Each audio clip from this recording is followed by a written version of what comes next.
The call was going smoothly. Too smoothly. On the screen in front of me, the Japanese delegation looked relaxed, confident. Especially Mr. Tanaka. He had once called me the spine of your entire digital operation. I nodded as he spoke, catching every detail, quietly noting the last few items we needed to finalize before signing. 11 months. That's how long I'd carried this deal. Through time zone hell, government hurdles, a spring earthquake, and a midsummer security audit, and now it was happening. I smiled, genuinely, almost stupidly, for a moment. I forgot how little trust I had left in the people behind me. Then my screen pinged. I didn't jump, just glanced. One new message. Subject line. Urgent. Role termination notification. I blinked. Mr. Tanaka kept speaking, composed, thoughtful, laying out final terms. I kept nodding like nothing had changed, like there wasn't a sudden ache blooming in my throat. My hand stayed still on the desk, but my pulse slipped out of rhythm. I didn't open the email, not right away. Could have been a mistake, a phishing attempt, some botched HR template, because no one sends real termination notices during a live international client meeting. Right? He finished. I unmuted. We're aligned, I said. My voice didn't shake. We'll move forward with your revisions. I'll send over the paperwork by end of day. I clicked end call. The screen dimmed. The moment evaporated. Then, and only then, I opened the email. 2 lines. From Colin Merrick, COO. Due to structural realignment, your role has been deemed redundant. Please clear your desk by 5 o'clock in the afternoon today.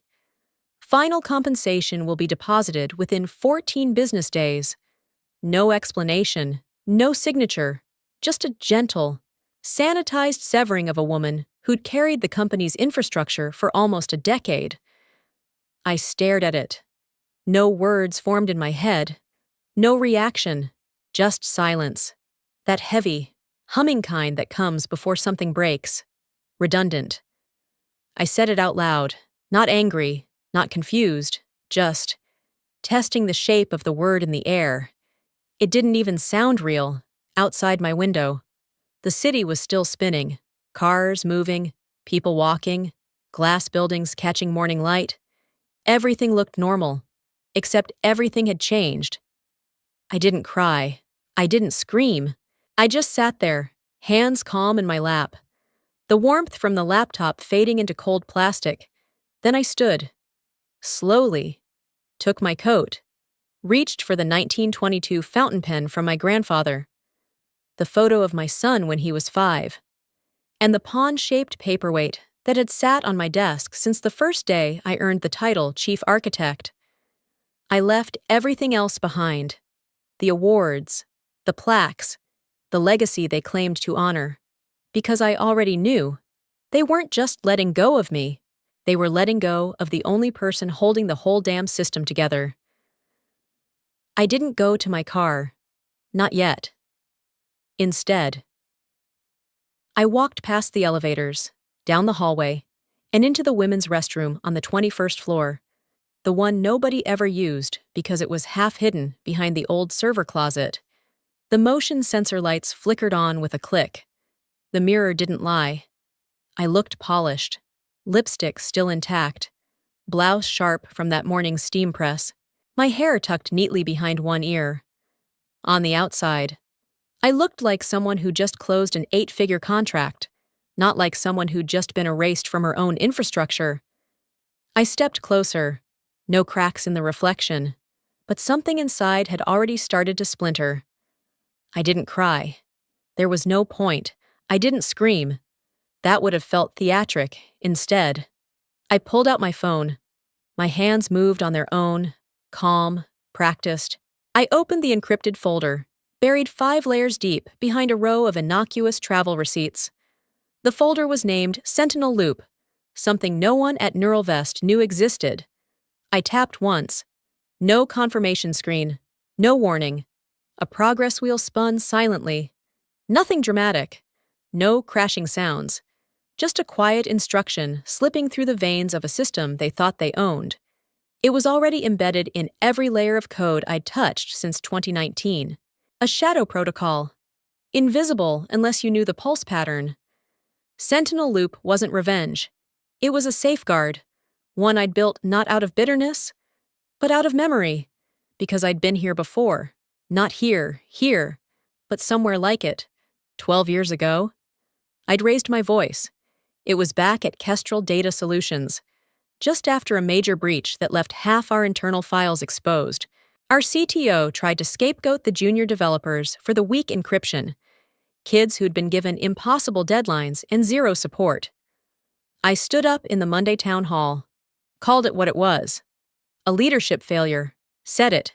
Into the mic. With the CTO sitting 6 feet away. I remember my voice shaking. I remember thinking that telling the truth would fix something. It didn't.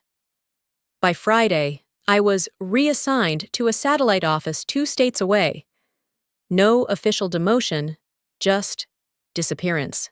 Like I'd embarrassed the system by seeing too much of it. Like truth itself was a liability they couldn't afford to keep around. The memo they sent out called me divisive. Doesn't collaborate well across hierarchy. Translation: she doesn't play dumb when told to. I learned 2 things that week. First, no one saves you when you speak too soon. Second, silence can be the sharpest blade in the room if you know when to use it. That's why I didn't fight when Colin's email landed. That's why I didn't forward it to legal or beg for clarity. And that's why. Right now. As my reflection stared back at me, whole, cold, and completely unreadable, I let Sentinel Loop do what it was designed for, not to scream, to rewire. The last bar on the progress wheel filled, then disappeared. No sound, no pop-up, just a ripple, already moving. I put my phone away, adjusted the collar of my blouse, and wiped a smudge of mascara from under my eye that wasn't even there. Habit. Maybe. Or maybe I just needed to touch something real for a second. Outside, the company was still humming, but underneath, the frequency had changed, and I was the only one who could hear it. I walked back to my office like I hadn't just pulled the pin from a live grenade. Everything looked the same. Same humming lights overhead, same meaningless buzz from the open floor workspace 2 doors down. I could still hear someone arguing about project timelines. Someone else laughing at a meme they thought was clever enough to interrupt actual work. But for me, everything had gone still. When I stepped inside my office, the scent of lemon polish and burnt espresso hit me like muscle memory. I'd spent almost a decade in this room, 10 hours a day, 5 days a week, and sometimes more. It was never a throne. It was a bunker, a war room, and, at times, a sanctuary, but never just an office. I closed the door behind me, slowly, quietly. Then I started packing, not in a rush, not like someone scared of being walked out by security. I packed like someone who understood that the ceremony of leaving mattered more than the act itself. First, I opened the top drawer of my desk and pulled out the 1922 Mont Blanc fountain pen. The black lacquer had faded in places from my grip over the years, but it still wrote like silk on glass. My grandfather used to say, "A pen tells the truth when a mouth can't." Then I opened the second drawer, took out the photo of my son, age 5. He was holding a toy airplane in one hand, half a peanut butter sandwich in the other, with a wide grin that hadn't been touched by disappointment yet. He's stationed overseas now. Thinks his mom works in corporate strategy. I never told him how often that meant being a political bodyguard for men who couldn't build what I did, but wanted credit anyway. The third item I picked up was the stone pawn, a tiny paperweight I found at a second-hand shop years ago. It sat on the corner of my desk since my first promotion. Quiet, sturdy, never flashy, just there, like me.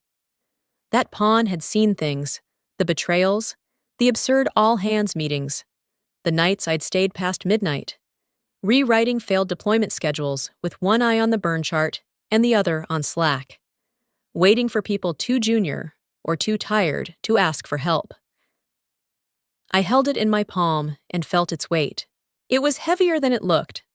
Then I looked around. The plaques lined up along the side wall, all 12 of them, each engraved with a year and a title. Excellence in Strategy, Innovation Leadership, Top Integrator. Not one of them came with a pay raise. Not one of them came with respect. They were rewards for being useful, not valued, and I wasn't useful anymore. They said so, in 2 lines. So I left them all, didn't even touch the crystal cube that read, Loyalty Easks Leadership. I used to run my fingers over those words when I felt myself unraveling, back when I still believed they meant something, on my way out. I glanced back at it. It caught the light, refracting it like it always did, like it was trying too hard to look important. And that's when I said it. Quiet enough for only the walls to hear. I was loyal, until you made me obsolete. That was my goodbye. I zipped my bag closed, looped the strap over my shoulder, and took one last breath of the office air before stepping into the corridor. The door clicked shut behind me. I didn't lock it. I didn't need to. They'd change the lock soon enough anyway. As I walked down the hallway, no one stopped me. No one even looked up. The same people who'd asked for help a dozen times this quarter suddenly seemed allergic to eye contact. I wasn't angry at them. Not really. This place taught everyone how to survive. It just forgot how to honor those who built the shelter in the first place. When the elevator doors opened, I stepped in without hesitation, pawn in my palm, system humming behind me, storm just starting to gather. I didn't look back when the elevator doors closed behind me. I kept my eyes on the numbers as they descended, floor by floor, like a countdown. 21, 18, 14.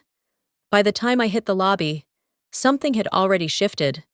The lights above the reception desk flickered, not enough to draw attention, but enough to catch mine.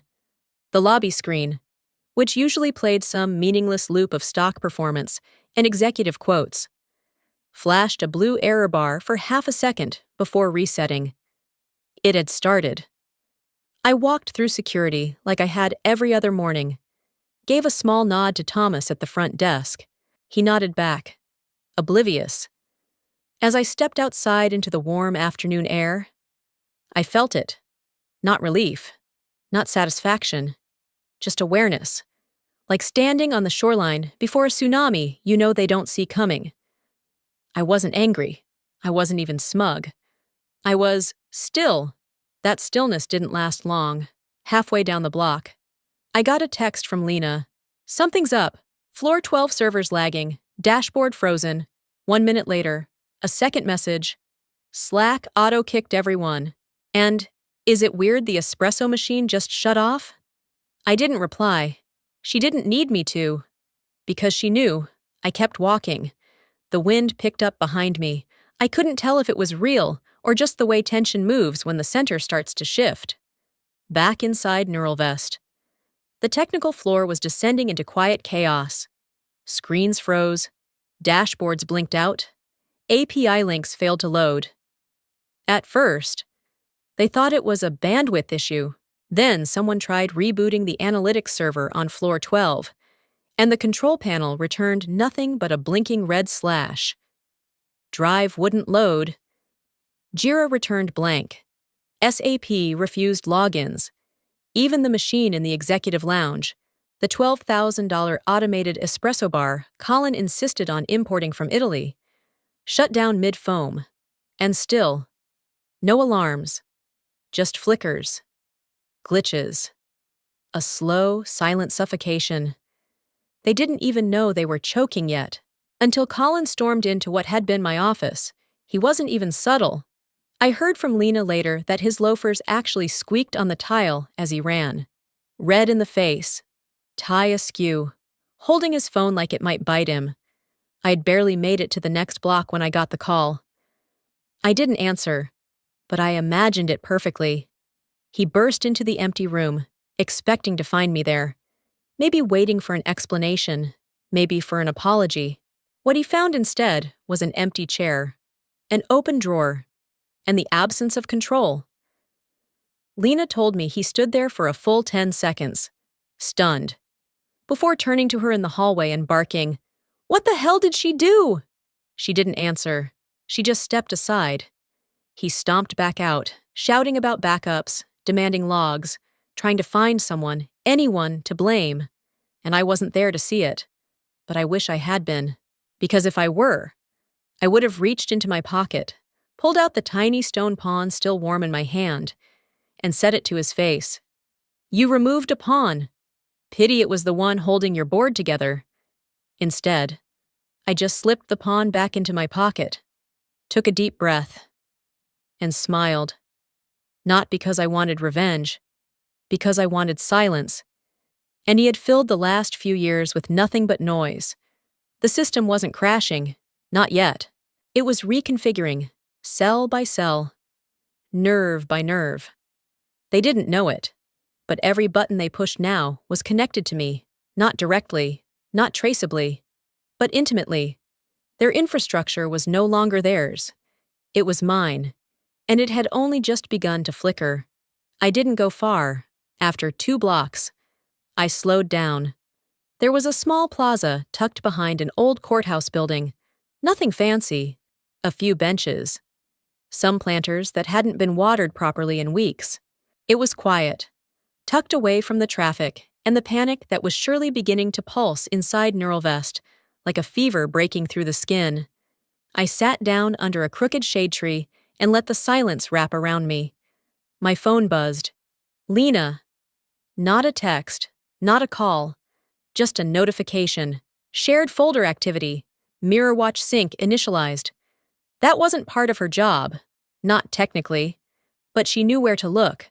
And more importantly, she knew when to look. I didn't smile, but I exhaled. 2 minutes later, I heard footsteps behind me. Soft, deliberate, careful. I didn't turn. She sat next to me. No words, just her presence, solid, grounded. She clutched her tablet close to her chest like a shield, still wearing her ID badge, still in the Neural Vest dress code, neutral blouse, flat shoes. Hair pulled back just enough to say, "I'm efficient," but not enough to say, "I'm ambitious." It was a survival balance. I'd taught her that. Lena had only been my assistant on paper. She handled scheduling. Yes. Arranged travel. Sure. But that wasn't what earned her my attention. It was what she did after hours. Every time a system audit ended, she stayed late, not to gossip, not to polish brass, but to ask questions, real ones, like, why do we mirror critical analytics twice, but only segment security logs once? Or, what would happen if the CRM backend tried to handshake with an incomplete IP string? That wasn't admin curiosity. That was architect thinking. And over time, I started leaving trails for her. Little ones. A second login token here. A sandbox file there. If she caught them and used them right. I gave her the next piece. No explanation. No mentoring speech. Just quiet access. She never misused it. Now, sitting here with me, she said nothing, but her eyes met mine. And that was enough. Because in that single glance, I knew she didn't know everything. I had never told her about Sentinel Loop, about the full Raven Wake protocol, or the deeper redundancies I'd buried in dormant shell nodes across our legacy framework. But she knew enough. She knew the system was changing, by design. She knew it wasn't a glitch, and she knew who had started the unraveling. I finally turned to her. "You okay?" I asked quietly. She nodded once. "They pulled the fire drill alarm. It thinks it's a server misalignment." Of course they did. I looked down at her tablet. The screen glowed with the admin dashboard I'd trained her to find, but never directly told her existed. "You accessed Mirror Watch?" I asked. She didn't flinch. "Just to monitor, not to trigger." "Good girl." I leaned back against the bench and closed my eyes for half a second, just breathing. The air was warmer than it had any right to be. Late summer always lingered like an overstayed guest. "Do you need me to do anything else?" she asked, voice calm, low. I opened my eyes and looked at her again. Her grip on the tablet had loosened, not from fear, from readiness. "You already have," I said. She nodded slowly. No victory in her expression, no adrenaline, just understanding, just presence. And that was the difference between Lena and everyone else still scrambling inside that building. They followed orders. She followed the current, before she stood. She slipped a thumb drive into the side pocket of my bag. "Fail-safe mirror," she said. I didn't ask when she built it. She didn't ask what would happen next, as she walked away. I watched her disappear into the street crowd, just another efficient assistant in flats and a badge. Invisible to most, but not to me. Because that's the thing about apprentices. The good ones don't need direction, they need trust. And I had given her mine, quietly, entirely, without regret. I hadn't sat on this bench in almost 6 years. It was still here, tilted slightly. A hairline crack in the middle plank. The paint long since peeled to the bone. One end leaned toward the edge of the riverwalk. The other pressed against a dying maple tree that hadn't turned fully green in 3 seasons. The view was nothing special. Just water with some broken concrete pilings sticking out like fractured teeth from the old industrial pier. A bridge in the distance.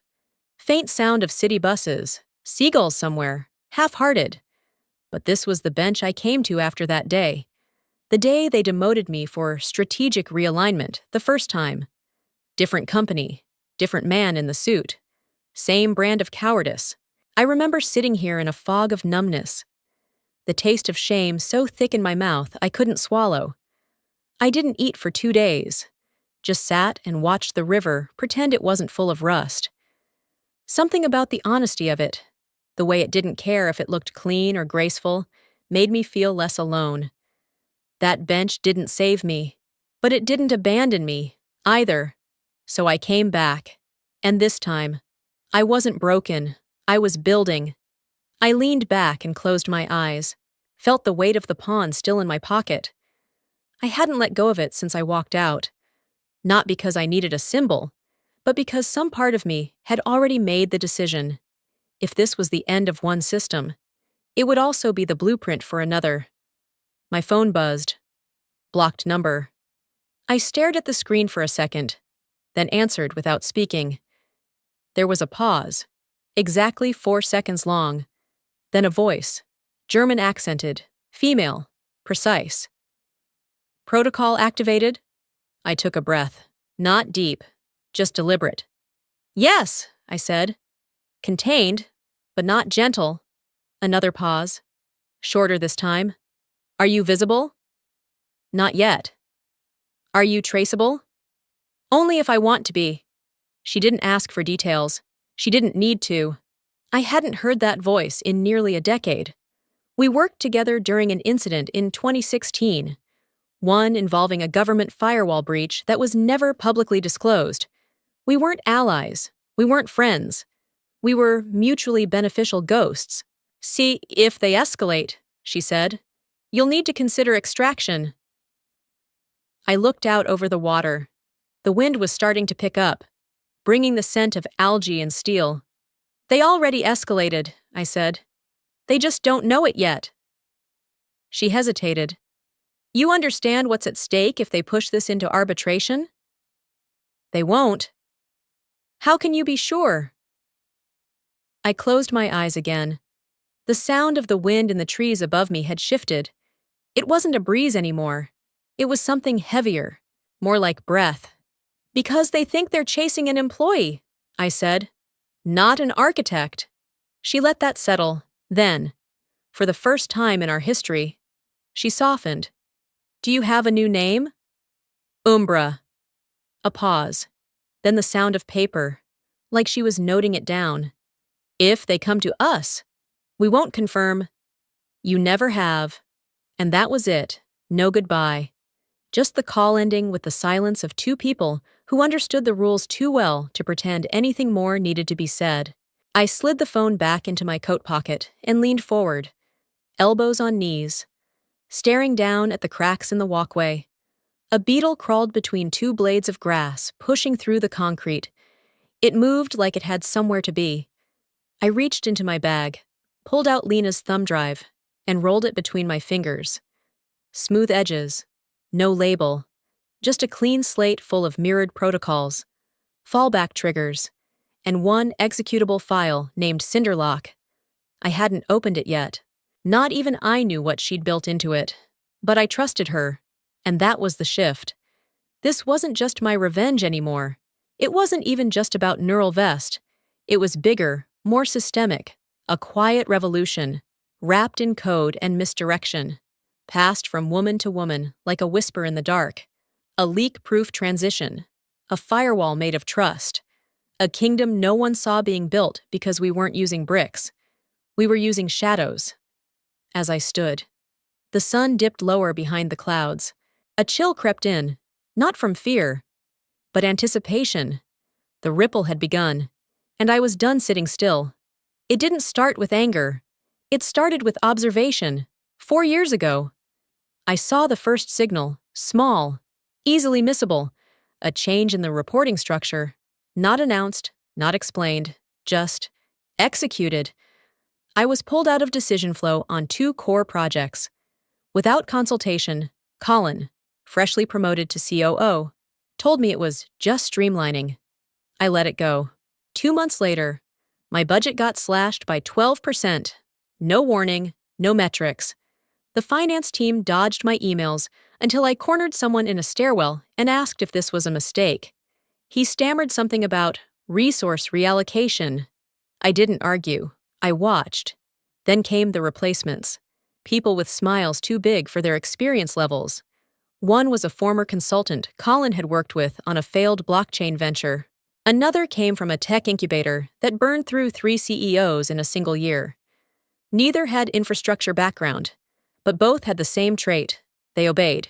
It became obvious then. Colin wasn't trying to modernize. He was trying to displace, not just me, my legacy. So I did what he never thought I would. I started building under him. Sentinel Loop began as a whisper, a single thread of code that duplicated our network performance dashboards, just for diagnostics. I told myself, just to understand how deep the cuts were going, but code doesn't stay still. It grows. It adapts. So did I. By the second quarter of that year, I had mirrored 3 of our core systems: analytics, inventory routing, and internal comms. Not exact copies. Smart copies. Ones that learned usage patterns. Ones that could run on skeleton code, independent of primary command structures. But that wasn't enough, because if I ever needed to pull the trigger, I couldn't afford to do it all at once. A total swap would set off alerts, internal checks, red flags. I needed something more surgical, something subtle. That's when I developed the heartbeat, a timed micro-update, embedded inside each cloned module. Each beat mimicked a legitimate system patch, staggered weeks apart, randomized, nearly invisible, but every time the beat executed, it nudged the Sentinel version 1 layer higher, while pushing the original framework 1 layer down. Think of it like shifting tiles in a mosaic, one piece at a time. No one notices until the image changes. By the end of year 2, 40% of Neural Vest's operational backbone was already running on Sentinel Loop. And no one knew. Not Colin, not IT, not even Lena, though she'd later prove she didn't need to know the what to trust the why. The trick wasn't in the code, it was in the rhythm. I'd engineered a silent takeover, one that didn't announce itself until it was too late to stop. And I didn't do it out of spite. I did it because I'd seen how systems die, not through one massive failure, but through erosion, paper cuts, budget cuts, cultural decay disguised as evolution. Colin didn't know how to build, but I did. And I wasn't about to let a decade of work get overwritten by someone who thought leadership was just a louder microphone. I remember the exact night I finished the final piece. It was past 2 a.m. Everyone else had gone home. The office was quiet except for the occasional hum of the HVAC. I sat in the war room alone, one hand on the console, the other nursing a cup of coffee I'd microwaved 3 times. The last segment to install was the recursive shell on the user authentication tree, a fail-safe that would allow me to decouple Sentinel from Neural Vest entirely. Should I ever need to? A clean break, no residuals, no digital fingerprint. As I typed in the final line, I felt something settle in my chest. Not relief. Control. Not the kind that wants attention. The kind that prepares. A skeleton key isn't loud. It doesn't bang on doors. It just fits where nothing else can. That's what Sentinel Loop was, my key. My quiet resistance. So when the layoffs started picking up again last year, when the whispers about sunsetting legacy roles started circling HR like vultures around a spreadsheet, I didn't panic. I just adjusted the beat timing by 0.3%. The system finished replacing itself last month. And now, they weren't running my infrastructure. They were standing on it, without even knowing the floor had shifted beneath their feet. It happened the way all real betrayals do, quietly, inside a folder no one was supposed to see. I hadn't been looking for it. I was just combing through the data residue of the procurement freeze that had triggered last week's server confusion. A shell script had misfired on one of the mirrored instances of our HR budget tool. And in the cleanup logs, I noticed an access pattern that didn't belong. A hidden folder, titled something sterile. Strategic Succession Planning, Phase 3. It was tucked inside a compliance backup no one had touched in over 6 months. Not labeled as confidential, not encrypted, just buried. Like someone assumed it would never be found by anyone with a brain. That was their first mistake. I opened the PDF. The header said it all. Sunsetting Initiative, Phase 3, Implementation Brief. My stomach dropped before I even read the first bullet. The entire document was a roadmap, not for growth, not for restructuring, but for removal. A coordinated strategy for quietly phasing out senior leadership deemed non-scalable.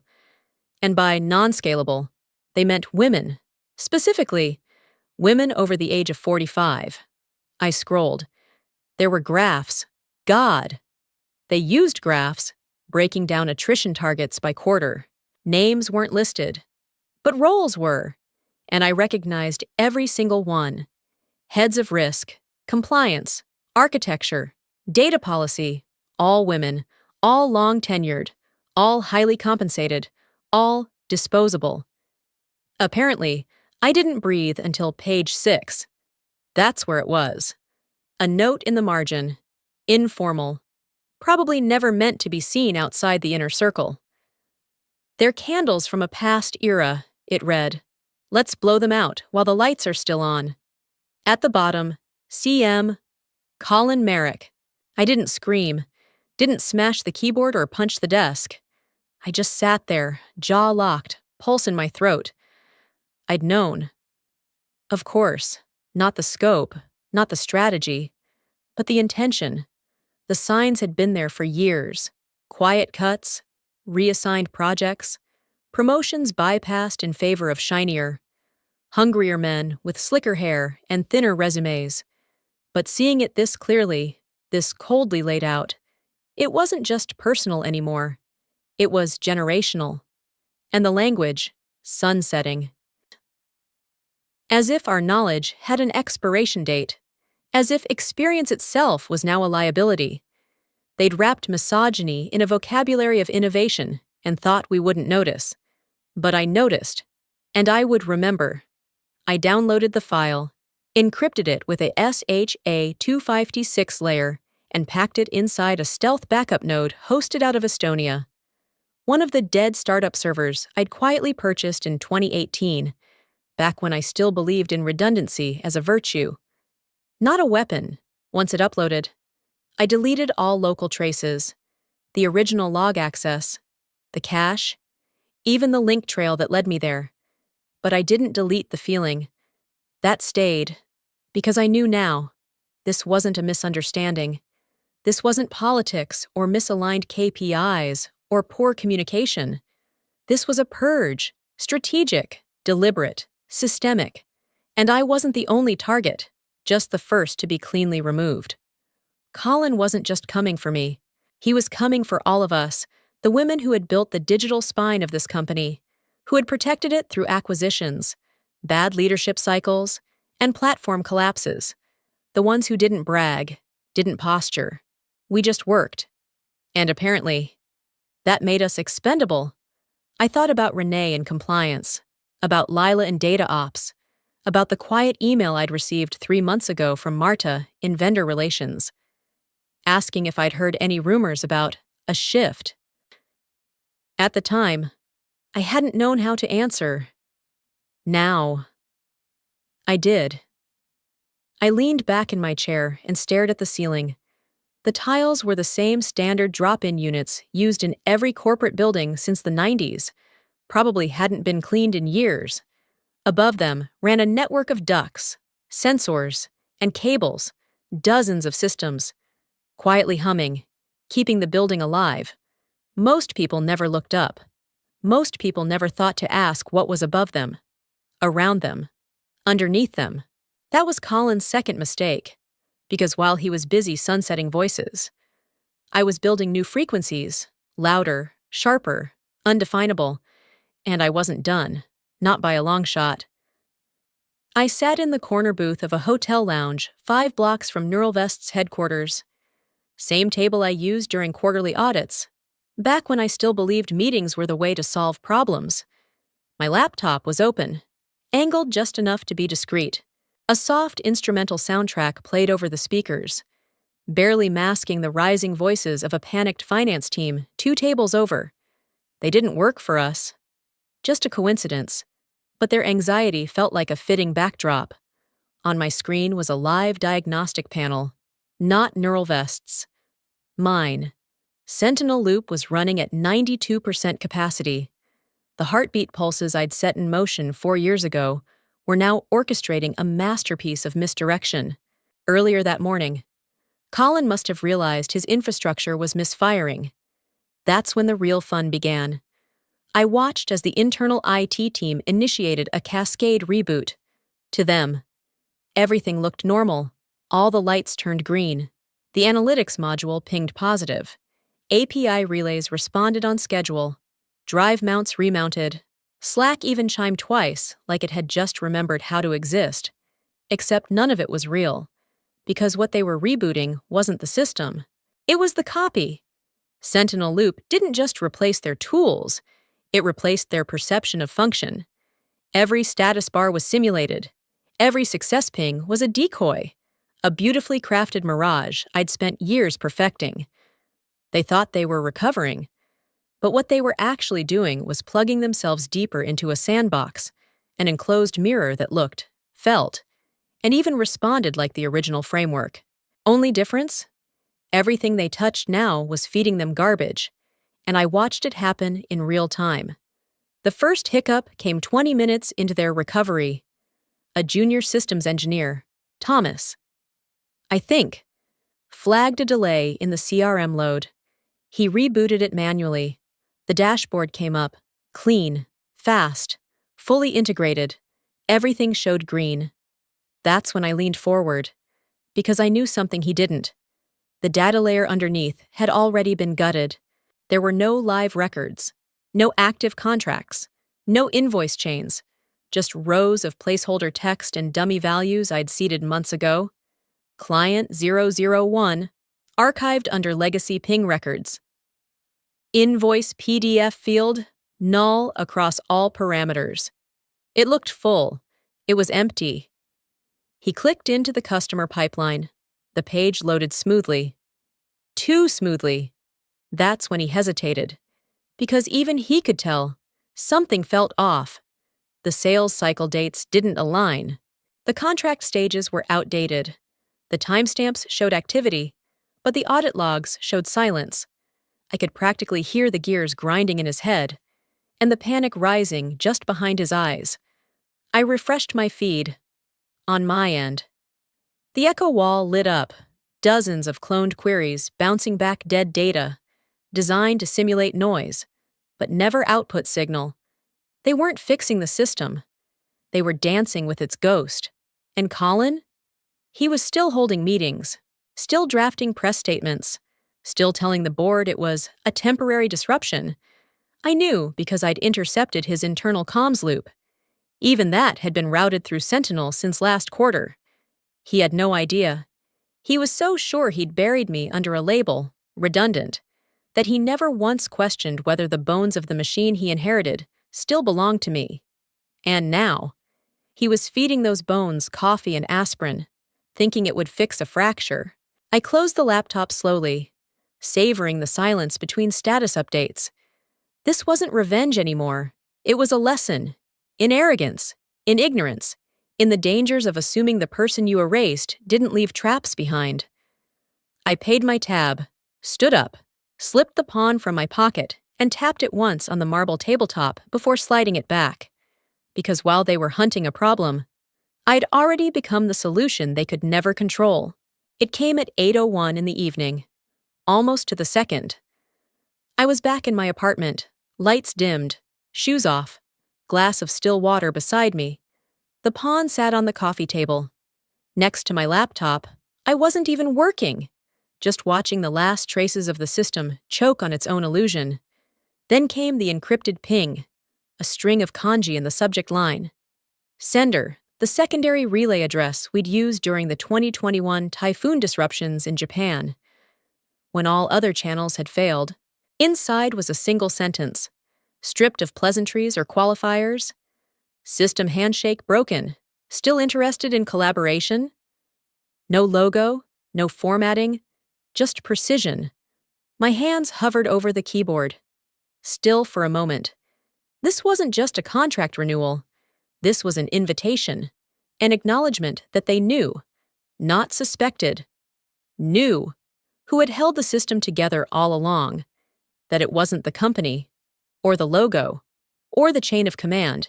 It was me, my architecture, my ethics, my obsessive drive for resiliency at the cost of recognition. And now that the mask had slipped off Neuralvest's servers, the client wasn't hesitating. They were moving. I took one breath, and then typed a single word in reply. Interested? 4 minutes later, another encrypted file arrived, this one with a PDF attachment labeled, Letter of Intent, Umbra Systems. They already had the name. I smiled, not out of vanity, but out of something quieter, arrival. Umbra Systems had been legally registered 6 months ago in Delaware, under an anonymous holding structure, complete with intellectual property transfer clauses, encrypted client onboarding terms, and a discretionary contractor model that required zero physical office space. Everything had been built. Slowly, quietly, brick by invisible brick. I opened the PDF. They weren't asking for a bridge deal. They were offering a full migration, 24-month infrastructure contract, with quarterly performance gates and full autonomy on system architecture. My architecture. No middleman, no branding games, no legacy protocols. I scrolled to the bottom and saw it. Designated signatory, Avery Lane, CTO, Umbra Systems, LLC. I didn't hesitate. I didn't ask for clarification. I signed digitally, cleanly, legally, and in that moment. I wasn't a former employee anymore. I was an independent entity. The kind of freedom most people never experience because they're too scared to step outside the safety net of nameplates and org charts. But I had already fallen, and now, I was learning how to fly. I hit send. Within seconds, a confirmation came back. A second ping followed it, this time. A simple note from Tanaka himself. We never relied on Neuralvest. We relied on you. 7 words. That was all. But they hit like a bell in a cathedral. Not loud, just precise, reverberating through everything I'd doubted for too long. I leaned back, letting the glow of the screen light my face. I wasn't shaking, but my pulse had that edge. It always did before major deployment nights. Except this wasn't deployment. It was liberation. I thought about the others. Renee, Marta, Leela, the ones still caught inside Neural Vest's crumbling walls, unaware that escape was possible. That outside the system. There were clients, contracts, whole futures that didn't require permission. I thought about Lena, her thumb drive, her silence, her certainty. This was never about revenge. It was about reclamation. The moment they cut me loose, they disconnected themselves from the very foundation they pretended to control. They thought I was redundant. But redundancy, by definition, only applies when you have a second copy. They didn't. Now I was no longer holding up their world. I was building my own. The call came in at 10:23 in the evening. Unlisted number. But I knew the cadence. I told Lena to use a rolling VoIP line for anything after hours. Always routed through a double mask node in Chicago. I answered without speaking. Her voice came through. Calm and crisp like always, but laced with something new. Satisfaction. Maybe. Or awe. He's locked himself in the IT vault. I didn't respond. I waited. Screaming, she added. Says you've hijacked the company's soul. I let the silence sit between us for a moment. It felt earned. Colin had finally realized what was happening, but not why, to him. This was still sabotage, a rogue ex-employee pulling strings out of spite. He hadn't yet grasped the truth. This wasn't emotional, it was surgical. They're drafting emergency arbitration, Lena continued. Legal can't even access the contract template servers. Of course they couldn't. The templates had been quietly rerouted last quarter, redirected to mirrored paths that looped into dead indexes with recursive decay cycles. They'd open the files. Sure, but they'd never save them, never export, never restore, because the old world was no longer theirs to manage. It was mine. Initiate phase 2, I said, voice even. There was a pause on the line, a breath. You sure? Execute. Lena didn't argue. She never did. That was what made her lethal. I opened my laptop, logged into the backup node I'd reserved for this very moment. One last folder, locked, encrypted, air-gapped from every other piece of Sentinel loop, a project so deeply buried. Not even Lena had full access to it until now. I opened the file named Raven Wake, a final script, designed not to disrupt, designed to erase. My cursor hovered for half a second, then clicked. The terminal opened. No fireworks, no explosion, just a simple string of commands executing in clean sequence. Line after line rolled by, purging meta tags, scrubbing access registries, unbinding commit authorship, overwriting internal node identity, lane, A. It was working. Every trace of me, my name, my fingerprints, my timestamps, was vanishing from the source history, from the system commit logs, from the digital plaque outside the innovation lab that once bore my name. I watched it flicker on the mirrored feed. Avery Lane, chief architect, flicker, stutter, reset, unattributed build, origin unknown. Perfect, because I wasn't building a legacy. I was eliminating a threat. As long as my name lived inside their system, they could use it, drag it into courtrooms, into boardrooms, into press cycles designed to frame me as the architect of chaos. They could twist my code into something ugly, something political. They could rewrite the story, but not if I disappeared first. I heard Lena breathe again, this time slower. It's done, she said. She didn't need to ask how I felt, because I didn't feel, not in the way most people would. This wasn't grief. It wasn't triumph. It was something colder, sharper. The clarity that comes when you finally burn the last bridge and realize you never needed it to begin with. I closed the terminal, ejected the drive, wiped the RAM, on the screen.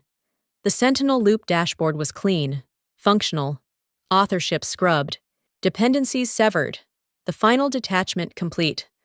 I was no longer part of NeuralVest's ecosystem, not digitally, not structurally, not legally, to them.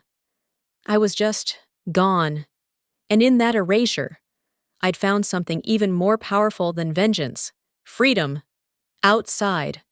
The city lights buzzed against the windows of my new workspace, quiet, rented, temporary, but the infrastructure was mine. The clients were mine. The rules, mine. Colin could scream in his vault all night long, but no one was coming to save him, because the architect was never the villain. She was the system, and now, she'd rewritten herself out of their story, so she could finally start writing her own. It was 3:14 in the morning when my phone lit up. I wasn't asleep. I hadn't really slept in days, not out of stress, but momentum, like my mind couldn't come down yet. Not when the engine had just cooled. The screen glowed with a familiar name. Eli, base calling my son. I tapped accept. His face appeared, slightly pixelated from a low bandwidth signal, but still unmistakable. Same sharp eyes, same raised brow he got from me. His buzz cut was a little uneven, probably rushed. Behind him, a bunk and the soft green glow of night status lights. He looked at me for a moment, then smirked. "Mom, you're trending again." I laughed. It was quiet, but real. "Am I finally cool?" I asked. He shook his head. "Nah, just terrifying." We talked for a while. About nothing. About everything. About his unit. His new CO. My new place. He'd seen the listing. Said it looked serious. It was a brownstone tucked behind the university district, clean lines, tall windows, and a rooftop balcony that caught the sunrise if you were willing to wait long enough. He asked if I was happy. I paused. Not out of hesitation, just to feel it. "I don't know yet," I said honestly, "but I'm not angry anymore." He nodded like he understood. I think he did, when the call ended. I sat with the silence for a while. The peaceful kind. Not the kind that follows destruction. The kind that follows completion. Then my phone buzzed again. This time, it was Lena, no text, just a photo. It took a second to load. The image showed a familiar hallway, NeuralVest's executive floor, carpet stained, walls stripped, and there on the ground, a broken brass nameplate, split clean through the middle. Colin Merrick, Co-O cracked at the R. Che, next to it. A half-full coffee cup tipped on its side, the last of its contents soaking into the edge of the carpet like a quiet surrender. That was the twist, not the plate, the placement. He didn't wait for a cleaner, he knew it was over. I didn't reply. There was nothing left to say. I walked to the balcony and slid open the glass door. The wind rolled in off the city like breath, not loud, not fast, just constant. The skyline blinked with warning lights and glass towers still pretending to matter. Below, the world churned. Boardrooms in crisis, lawsuits filed by early morning, clients fleeing, Colin likely on a plane to nowhere, clutching a half-formed PR statement and a duffel bag full of deniability. NeuralVest wouldn't collapse in one day, but it was already hollow, and hollowness spreads. Meanwhile, Umbra Systems had just onboarded its 5th client, 3 of them from NeuralVest's own pipeline. No advertising, no hiring push, just a quiet series of yeses. I hadn't reached out to any of them.